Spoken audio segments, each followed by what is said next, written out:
hoje eu percebo uma grande dificuldade para as vagas simples também, assim, acho que até mais do que as mais requisitadas, que tem mais requisitos, de falta de comprometimento, de falta de interesse. Então é lógico que quando a gente tem um pacote de benefícios, a gente tem um salário atrativo, tudo isso faz parte para se criar um diferencial na busca.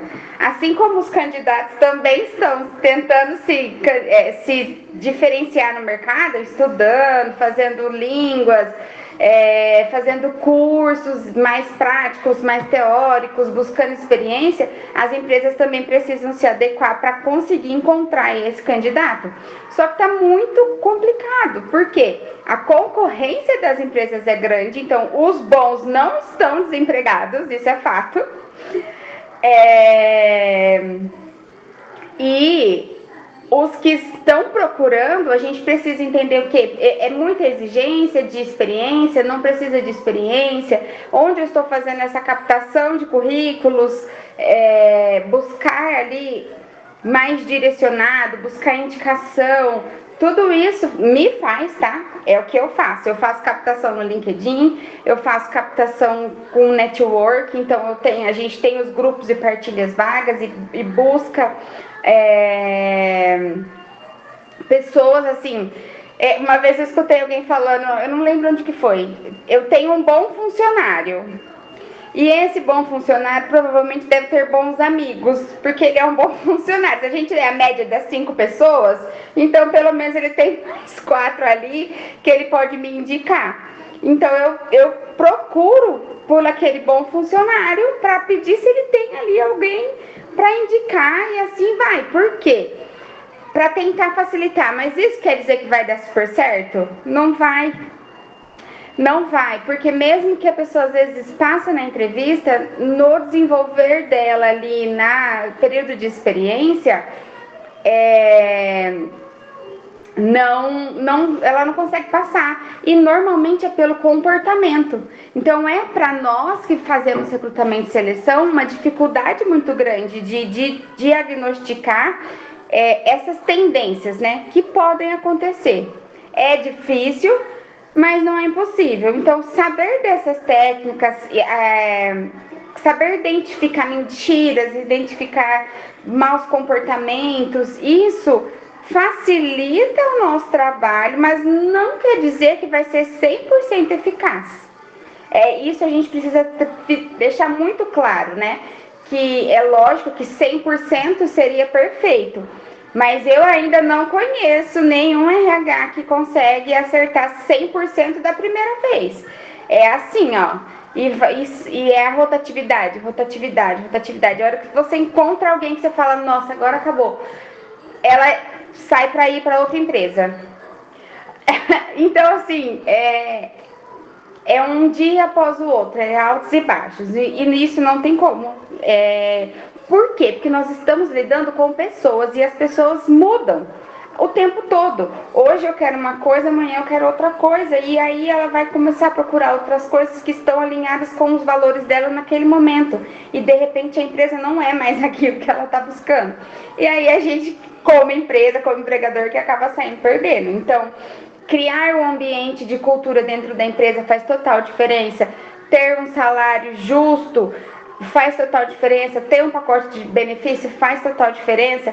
Só que tudo isso precisa estar alinhado com a pessoa, com o candidato. Ele precisa querer aquilo.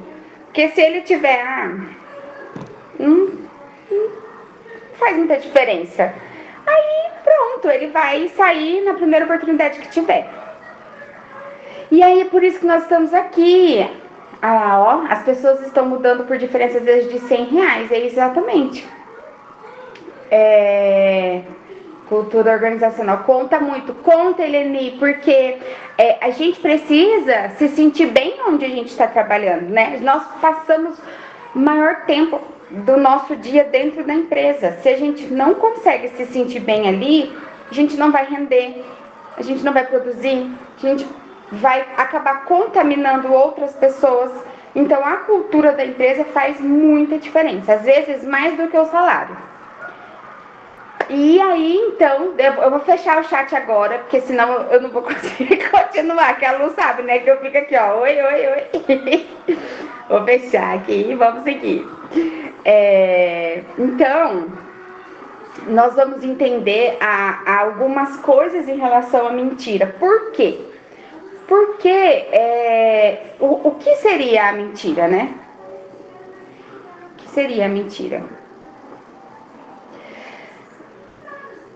Então, antes da gente mergulhar em algumas dessas estratégias, é importante a gente entender o que está por trás desse comportamento. A mentira é uma parte intrínseca da natureza humana e muitas vezes é utilizada para se proteger ou, né, proteger interesses pessoais ou evitar algumas consequências que vão desfavorecer a ela.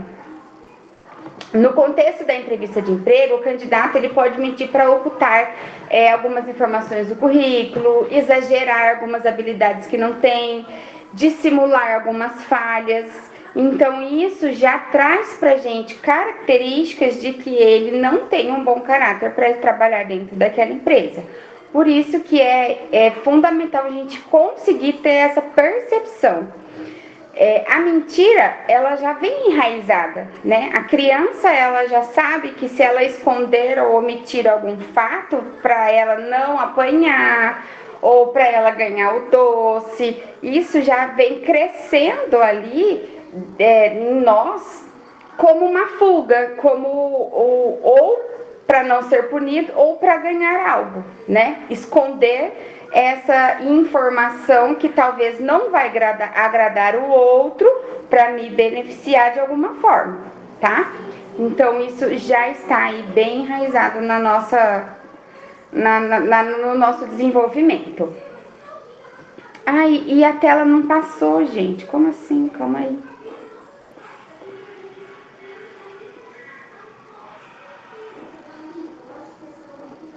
Tá, não quer passar? Ah, agora passou. O bom de ter o celular que agora eu vejo, né, ô Michel? Bom, e aí nós vamos falar um pouquinho sobre quais são os sinais de alerta. Existem aí vários sinais não verbais e verbais que podem identificar ou indicar, né, que esse candidato está mentindo durante uma entrevista.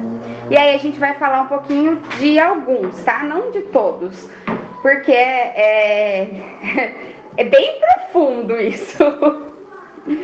Um dos sinais mais claros é evitar o contato visual. Essa é uma indicação poderosíssima de sinceridade. Candidatos que evitam olhar nos olhos, os entrevistadores podem aí, ó, levantar um sinalzinho de alerta, porque algo pode estar errado. Por que ele está escondendo, né? O que ele está escondendo? Então, não olhar nos olhos pode ser uma característica de uma pessoa mais tímida, talvez.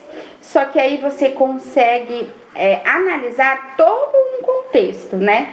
Uma pessoa que desvia o olhar em uma determinada pergunta, ela não consegue fixar o olhar durante a conversa no período maior de tempo. Então, o olho no olho, ele quer dizer a sinceridade, né? Você consegue ter confiança e passar confiança quando você conversa olho no olho. Ou vou dar um outro exemplo de criança aqui, gente, porque aqui todo mundo já foi criança, então vocês vão saber do que eu tô dizendo.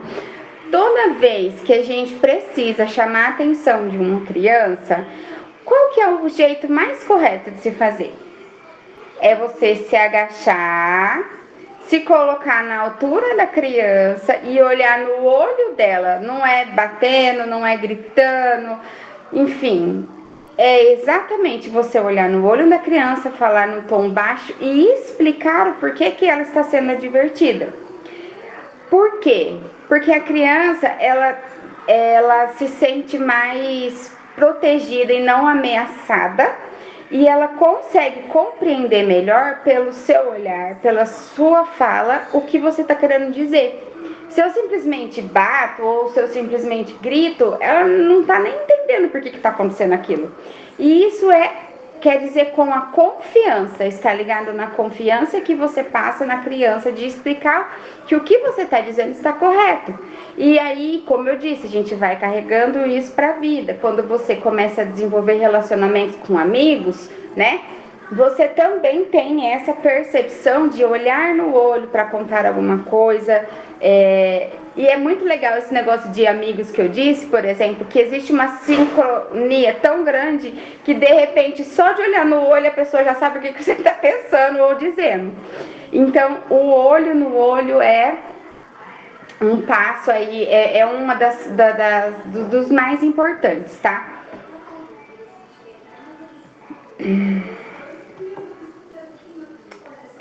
Passou? Passou. E respostas muito evasivas. Então, quando o candidato não for direto ao ponto e ao responder perguntas simples, pode ser um sinal de que ele está inventando informações. Então, por exemplo, eu faço uma pergunta para ele assim: olha, eu gostaria que você me falasse sobre uma situação no seu trabalho que você se sentiu ofendido. E aí a pessoa enrola para falar, então fala de outras coisas, passa lá 15 minutos e não consegue voltar na pergunta que eu tinha feito. Então, são pessoas que fogem ao tempo todo do que você está perguntando. E aí você volta naquela pergunta e ela foge de novo, você volta naquela pergunta e ela foge de novo. E aí nós vamos falar um pouquinho das técnicas ali na frente, mas por que isso a gente precisa ficar alerta? O que ela não quer passar? O que ela não quer falar sobre aquele assunto? O que ela quer esconder sobre aquele assunto? De repente, é alguma situação desagradável que ela realmente não queira contar, tá? Porém, pode ser que não. É lógico que quando a gente sai de alguma empresa de uma forma não tão legal assim, a gente não tem facilidade de explicar o motivo na entrevista, porque às vezes a culpa não é só do colaborador, pode ser sim da empresa, mas ela não quer contar ou falar mal da empresa ali durante a entrevista. Então tudo precisa ter um contexto, né, para que possa aí a gente ter as nossas percepções, certo?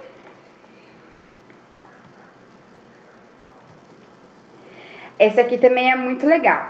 Expressões faciais incongruentes, tá? Sorrisos forçados, caretas, microexpressões de desconforto, pode indicar que o candidato não está sendo totalmente honesto. Então, a gente precisa ter essa percepção da análise corporal, né? De entender se ele está sendo sincero com as palavras, se ele está sendo sincero com o sorriso, a forma com que ele se comporta. Por exemplo, pessoas ansiosas, assim, tem aquela mania de ficar batendo no pezinho, sabe? Sabe? Ficar mexendo o pé. E isso quer dizer que ela é uma pessoa ansiosa.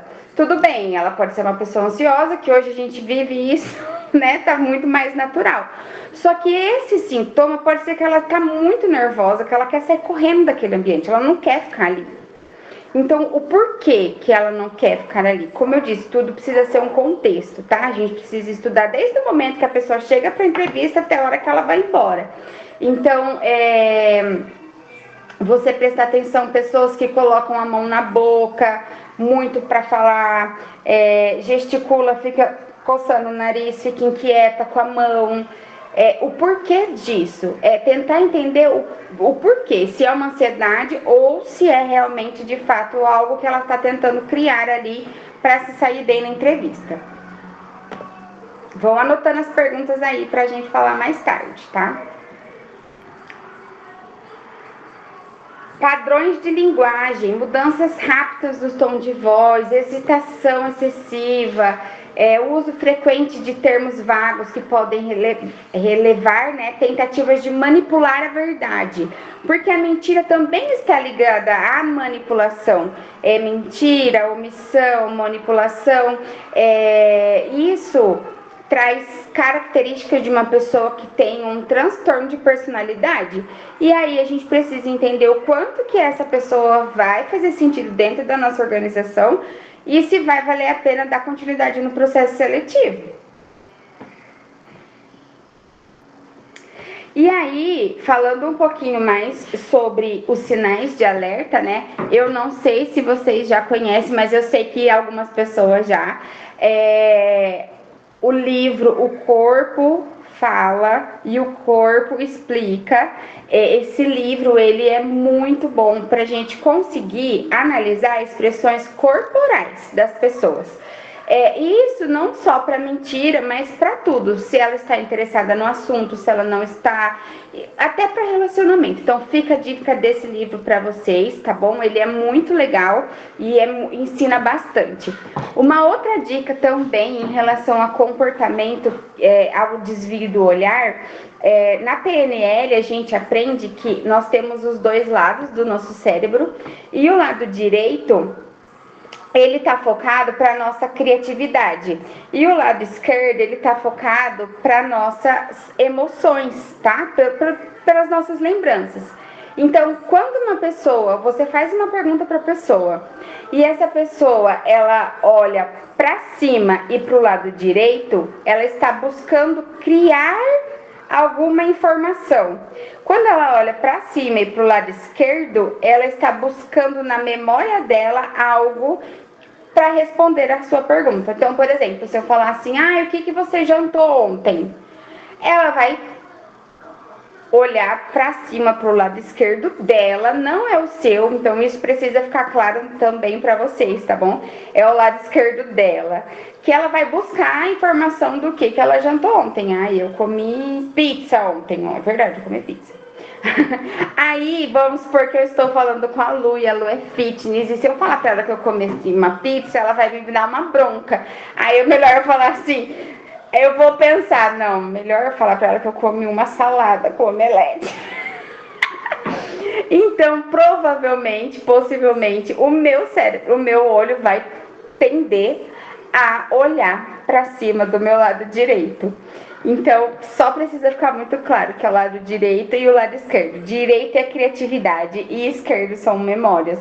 Então, provavelmente essa pessoa está buscando algo, né, pro lado direito que venha a favorecer a ela e não o que é de fato memória. E aí, quais são as 5 mentiras mais contadas na entrevista de emprego? Vocês já devem ter ouvido ou até falado, quem sabe, né? Alguma mentira, pode ser que sim. Mentir sobre experiências profissionais. Hoje, a gente tem... antigamente, né, a gente ia fazer entrevista, na entrevista precisava levar a carteira de trabalho, né? Hoje não acontece mais isso, a gente perde a carteira de trabalho depois. Mas logo lá na entrevista, a pessoa ia fazendo a entrevista com você e ia olhando sua carteira para saber se aquilo que você estava falando estava de fato registrado na sua carteira. Então, a gente precisa ficar atento em várias coisas. Primeiro, que a gente não tem mais essa carteira na mão. Se você quiser pedir a digital, tudo bem, mas vai dar um pouco mais de trabalho. Segundo, hoje nós trabalhamos com um público voltado mais para mais tendencioso a ser autônomo, a ser PJ, prestadores de serviços informais. Então, quando a gente está falando com um público que tem esse tipo que oferece esse tipo de serviço, a gente precisa entrar mais a fundo nas perguntas para entender sobre essas experiências, se são verídicas ou não. E aí a gente vai falar um pouquinho mais na frente também. Mas é muito tendencioso quando você quer uma vaga, você colocar uma experiência ali no seu currículo que de fato você não tem. E o que um bom RH faz? Contatos. Se você, de repente, desconfia, né, de alguma informação que aquele candidato te passou, e por exemplo, uma pessoa conhecida, você sabe de alguém que já trabalhou naquela empresa, vale a pena você ligar informalmente e perguntar. Hoje em dia, não usamos mais aquela famosa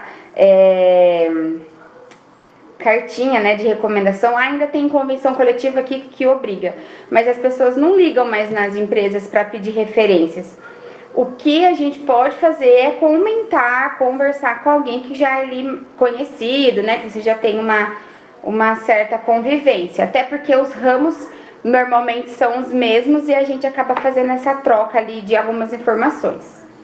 Então, fique atentos aí nas experiências que eles estão colocando no currículo. Mentir sobre formação acadêmica. Ai, meu Deus, gente. Eu tenho uma coisa para falar para vocês, é muito engraçado. Eu já trabalhei em empresas de segmentos diferentes. E na maioria das empresas, eu não sei o porquê, mas parece que eu tenho um imã, assim, para pegar mentira de atestado, mentira de formação. E o meu primeiro estágio foi que me direcionou para isso. Eu tive que ir atrás de escola, porque alguns funcionários estavam falsificando certificado de ensino médio. E aí a minha chefe olhou para mim e falou assim: olha, eu quero que você analise bem esse certificado, porque eu tô achando que ele não nossa, fugiu o nome aqui. Ele não é válido, esqueci agora, tudo bem, ok.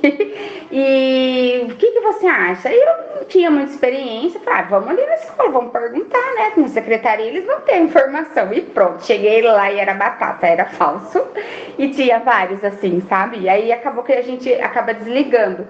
Então, quando vocês tiverem algum tipo de desconfiança, de nome de escola, porque hoje, por exemplo, faculdade tem um monte, EAD está espalhado por aí, então sempre faz uma consulta no MEC para validar se aquela escola existe mesmo, se a pessoa não está falsificando aquele certificado, né? Para evitar também problemas futuros. Lembrando que não é só questão da mentira, não é só questão do caráter, é uma pessoa que ela está ali dizendo que ela sabe uma coisa que ela não sabe, que ela pode prejudicar a empresa, pode prejudicar todo o trabalho, então precisa ter muito cuidado com isso. Essa é a que eu mais vejo. Mentir sobre idiomas. Assim, é muito notório você perceber nos currículos pessoas que colocam, principalmente o inglês, que é o que mais se pede hoje, apesar de já estar mudando e acrescentando outras línguas também, mas o inglês é o maior. A pessoa coloca como intermediário, avançado, e aí se você chama a pessoa para fazer uma entrevista online e começa a falar com ela em português, ela não responde. Então é o the books on the table, e fica só nisso. Então, eu estava enquanto eu estava procurando informações para a gente falar sobre as mentiras nas palestras, eu vi uma história de uma recrutadora que ela desconfiou que a pessoa não falava o inglês nível avançado e ela estava fazendo uma chamada de vídeo. Quando ela começou a falar com a pessoa em inglês, a pessoa desligou o celular e ligou de novo, e ela percebeu que era uma outra voz que estava falando. Então, assim, e o que vai adiantar? Porque aí você vai entrar em reuniões lá, e eu falo japonês, eu entro em reuniões, o pessoal tudo falando japonês, eu vou passar vergonha, gente. Então, assim, essa é uma das mentiras também, acho que uma das maiores que eu vejo. O simples fato de, para quem, né, trabalha com uma outra língua, de você querer puxar um assunto mais específico com uma pessoa na língua, você já vai conseguir entender que se ela está mentindo ou não. E eu também já vi casos disso acontecer, da pessoa conseguir passar nos processos seletivos, entrar, não conseguir participar da reunião por conta da proficiência, né, no idioma. E a empresa gostava da pessoa, né? Ainda era período de experiência, mas dentro das suas atividades ela conseguia desenvolver bem. Então eles deram a oportunidade para a pessoa fazer um curso de inglês e deram tempo ali para ela se adequar, mas assim, foi sorte.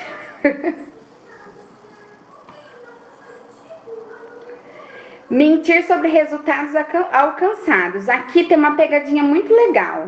Quando a gente manda um currículo, hoje, a gente coloca quais são as nossas atividades e é interessante evidenciar algum resultado positivo que você conseguiu alcançar.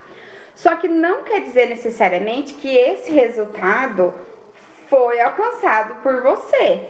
Você poderia estar participando ali do projeto, você poderia ser uma ferramenta. Que foi isso? Você poderia estar ali como alguém, né, bem distante, que não era a parte principal, ou que pouco vivenciou aquele projeto, mas que você colocou no seu currículo essa informação. Tá, mas se ele participou, é errado ele colocar? Não, não é. Só que o que ele precisa deixar muito claro é o quanto ele participou, né? E aí que entra as nossas perguntas como recrutadora, né? É entender qual foi a participação, qual foi o real resultado dessa colaboração, quantas pessoas participaram desse projeto, para entender se faz sentido essa experiência que ele diz que tem ou não. Mentira sobre resultados alcançados. Aí eu tenho uma experiência para contar para vocês numa entrevista, e não é uma experiência positiva, tá? Tá. Desligou. Uma vez eu fui participar de um processo seletivo em um escritório de contabilidade.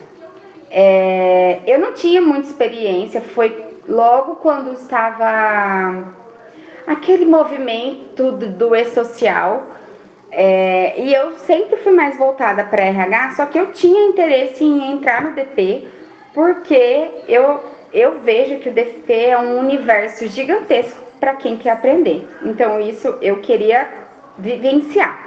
Me candidatei para essa vaga, e aí fui fazer entrevista, e aí a recrutadora falou assim para mim: você tem experiência, tem conhecimento, estudou sobre o e-social? E eu tinha feito uma palestra, um curso com a Zenaide na época. Nem era um curso tão curtinho, não, era um curso longo, mas eu não tinha colocado em prática. Falei, não, olha, eu sei como que funciona, eu aprendi isso, eu aprendi aquilo, só que eu não coloquei em prática, eu não sei de fato o que é, né? Eu sei superficialmente pelo que ela ensinou. Aí tudo bem, acabou a entrevista, e antes de eu sair, depois que acabou a entrevista, antes dela foi me levar na porta, ela falou assim: olha, Tamires, eu vou te dar uma dica. Quando você não souber um assunto, você fala que você sabe e depois você vai pesquisar. E aí eu fiquei assim, gente, eu fui mais sincera possível, porque eu sabia que eu não sabia. E se ela me colocasse para fazer aquela atividade, eu não ia conseguir fazer.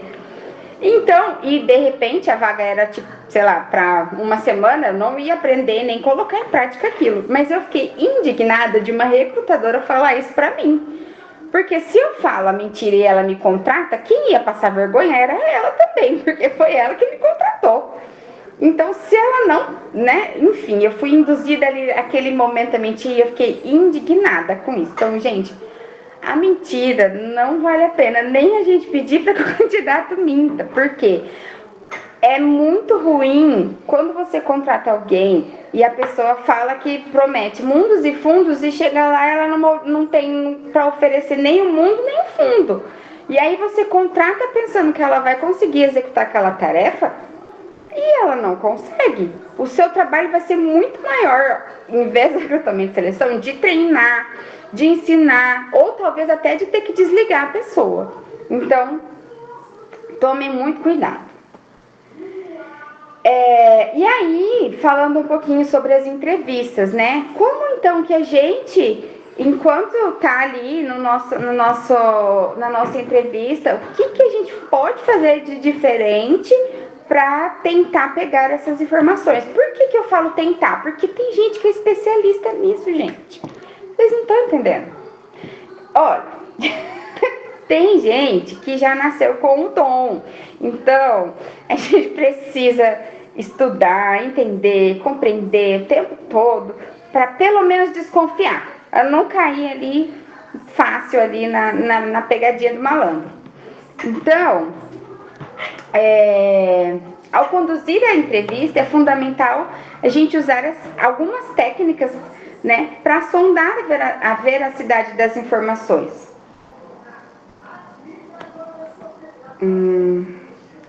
E uma das técnicas que eu utilizo e que eu também ensino nas aulas, nos cursos de recrutamento e seleção, são perguntas situacionais. Então, solicitar exemplos concretos de experiências passadas pode aí ajudar a verificar a consistência das informações apresentadas. E aqui eu vou trazer um exemplo. Por exemplo, eu vou ver, tem uma Dani, estou fazendo entrevista com você e aí eu te pergunto, ai Dani, teve alguma situação na sua empresa que você se sentiu, deixa eu pensar, não, teve alguma situação na sua empresa que você precisou utilizar a sua resiliência? Eu não preciso perguntar para ela se ela sabe o que é resiliência, porque se ela não souber, ela já não vai conseguir responder a pergunta. E perguntar se sabe o que é resiliência é uma pergunta fechada. E uma pergunta fechada é o quê? Sim ou não. Eu sei o que é resiliência. Aí eu pergunto depois, e o que é resiliência? Provavelmente ela vai me trazer alguma resposta pronta que ela pegou no chat GPT, no Google, em algum curso, porque agora as pessoas já vêm prontas para fazer entrevista.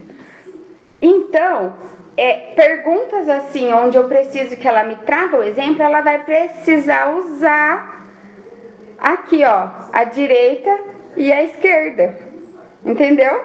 Se ela usar a direita, é porque ela está buscando, porque ela está criando alguma informação na cabeça dela, de que ela sabe o que é resiliência, mas que ela não conseguiu achar ali naquele momento a resposta, mas ela vai criar alguma coisa para te dar. E aí, se for coerente, pelo menos a criatividade dela, né, nesse sentido da resiliência, na resposta, dá pra gente levar em consideração. Agora, se ela olhar aqui, ó, por esquerdo, ela está buscando na memória dela um fato de que ela precisou usar a resiliência dela. E aí ela vai trazer alguma situação. E, gente, é muito fato, acontece muito, das pessoas não conseguirem trazer a resposta na primeira pergunta. E aí eu preciso reformular a pergunta para que de certa forma ela consiga achar essa resposta dentro do cérebro dela. Por quê? Porque quando a gente está na entrevista, a gente está num momento ali mais tenso, e isso pode trazer bloqueios no cérebro de ela conseguir acessar essa informação. Então, eu como recrutadora preciso facilitar esse momento para ela, certo? E também entrevistas comportamentais, focar no comportamento passado, em reações e situações específicas, pode revelar inconsistências nas narrativas do candidato. Então, quando eu peço para ela trazer um resultado alcançado, como que você conseguiu alcançar esse resultado? Quem participou desse projeto? Quais foram as ações que vocês tomaram? Nesse percurso, vocês precisaram repensar, mudar alguma forma, alguma tratativa para conseguir alcançar o resultado? E tudo isso são perguntas que eu posso trazer para conseguir que ela acesse na memória dela essas informações verdadeiras. E quando ela não consegue trazer informações verdadeiras, ela vai criar. Que é aí que a gente precisa ficar atento na congruência ali do corpo, da linguagem corporal, da linguagem verbal, se está fazendo sentido toda aquela história que ela contou, ou se tem aí algumas coisas que ela não está conseguindo elaborar uma linha de raciocínio. Certo? Essas são só 2 técnicas, gente, mas, né, tem muitas outras. E cultivando um ambiente de confiança. Como a gente começou falando da confiança, a gente também acaba finalizando na confiança. Por quê? Como eu também já disse, hoje nós estamos lidando com ansiedade de uma forma muito mais abrangente do que antigamente. Hoje as pessoas conseguem identificar que são pessoas ansiosas, nós conseguimos perceber através de comportamentos físicos que essa pessoa está ansiosa. Então, eu, enquanto recrutadora, preciso utilizar a minha empatia quando eu estou fazendo o processo seletivo. Por quê? A ansiedade, ela não pode atrapalhar no desenvolvimento desse candidato na entrevista.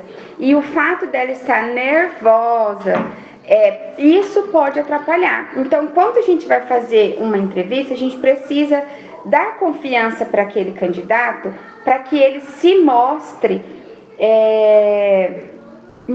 o seu potencial, mostre do que ele é capaz, para que ele consiga trazer os exemplos que a gente precisa e exemplos reais.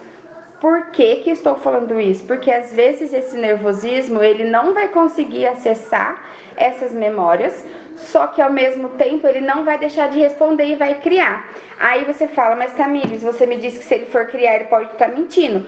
Exatamente, por isso que a gente precisa analisar todo o contexto e as expressões físicas e verbais, para que não tenhamos aí um julgamento errado. Tudo precisa ter congruência. Ter essa sensibilidade do outro, de entender o outro, faz parte do nosso trabalho enquanto recrutador. Certo? E aí, então, só para concluir, o conteúdo que eu tinha para passar na palestra era esse. Fica para vocês as dicas: análise corporal, análise verbal, análise aí direita e esquerda, perguntas situacionais, perguntas de acontecimentos que já tem gerúndio, né? Aconteceu, fatos que aconteceram de verdade, enfim, e ter muito cuidado no julgar, empatia com o outro, né? Para que a gente possa ser um pouco mais assertiva. Como nós começamos falando também sobre isso, hoje em dia nós não temos um mar de currículos, um mar de candidatos para conseguir selecionar. E aí nem sempre nós acertamos. Mas quanto mais a gente conseguir pescar essas informações, menos nós vamos errar. São chances. E 100% não conseguimos. Gente, se alguém conseguir 100%, por favor, me ensina, porque eu quero aprender. Mas quanto mais assertivo, melhor. E com certeza vai trazer mais resultados aí para a empresa de vocês.